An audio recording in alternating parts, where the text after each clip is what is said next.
Hi, my name is Maresa Ng, and welcome to today's happy hour. So I've got a question for you. How many of you enjoy getting objections from your prospects? I think the answer is no, right?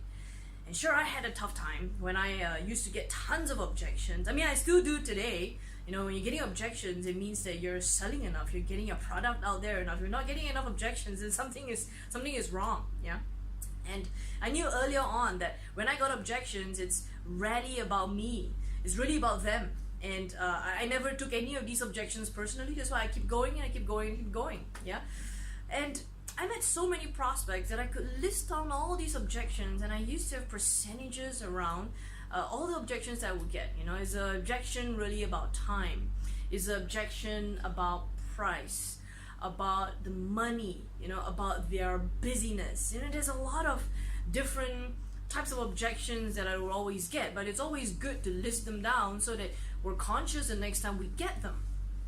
And so I then scripted great replies, and so I studied a lot of my sales processes very, very much, and then I wrote each and every one down. This is why I closed, this is why I didn't close, this is what I did well, this is what I did not do well. And so for those of the sales meetings that didn't go too well, I scripted down great replies. This is about money, this is about... So I had a good reply for every objection, so I knew how to handle them the next time I got one. I wanted to learn from each and every experience and not to go through them blind. Just by the way, I think for entrepreneurs and salespeople, those are actually one of the best qualities, and this is something that I learned from my sales guru, Brian Tracy, if you've ever heard of him. Great guy, because we've just learned so much from him. Blair Singer is also one of my sales gurus. I've done multiple of his programs. Fantastic. Where it comes to being very, very conscious about what's going on in the sales process. And then I realized something, guys, and I'm about to share it with you right now. I realized something very powerful. That if I actually found a way to say the objection first, very, very early on in the sales meeting, I found a way to say the objection first with my nice little reply. Most of the time, it didn't become too much of an issue when I was trying to close. It became less of an issue. What I also found is that if it were to come up again later, so if let's just say I position pricing and then it came up again later about price. Maresa, actually it is expensive. And okay, good, sure. So then I know that it's really a concern. So if you know price is an issue, this is how it would kind of sound like. So bear with me on this one. For example, this is how we would position pricing in an outdoor gear and equipment company. Okay, so Mr. Prospect, I know you're here to look at some gear, but I need you to also know that we import all of products from the United States, which is why we don't carry the cheapest. It wouldn't be the cheapest of most outdoor gear and equipment, and really we don't intend to be the cheapest. Yeah, and after all of our due diligence, the cheap gears almost always fail our hikers.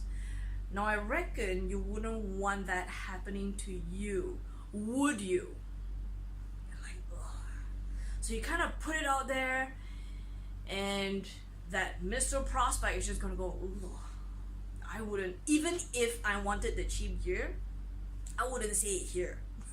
Because I don't want to tell people that I will use substandard gear, because it's dangerous, it's hazardous. But you're putting it out there, and if it comes up again later on, that's also okay. That's something that you can say, well, you know, it's really expensive, but I want to get a cheaper option. Sure. Then as a merchant, you're just gonna go, okay, so let's take a look at some other options that may be more suitable for your budget. Yeah. So I think this is one of the most powerful sales strategies, is to be able to say it first. So gang, this is today's happy hour. Saying it first addresses the white elephant in the room, and then you can address any real objections. The key is to handle real objections. It's not to let your prospect go, and you as the salesperson not knowing why they really left. Yeah, they really walked out of your shop without buying anything, because if they walked into your shop, they were looking for something.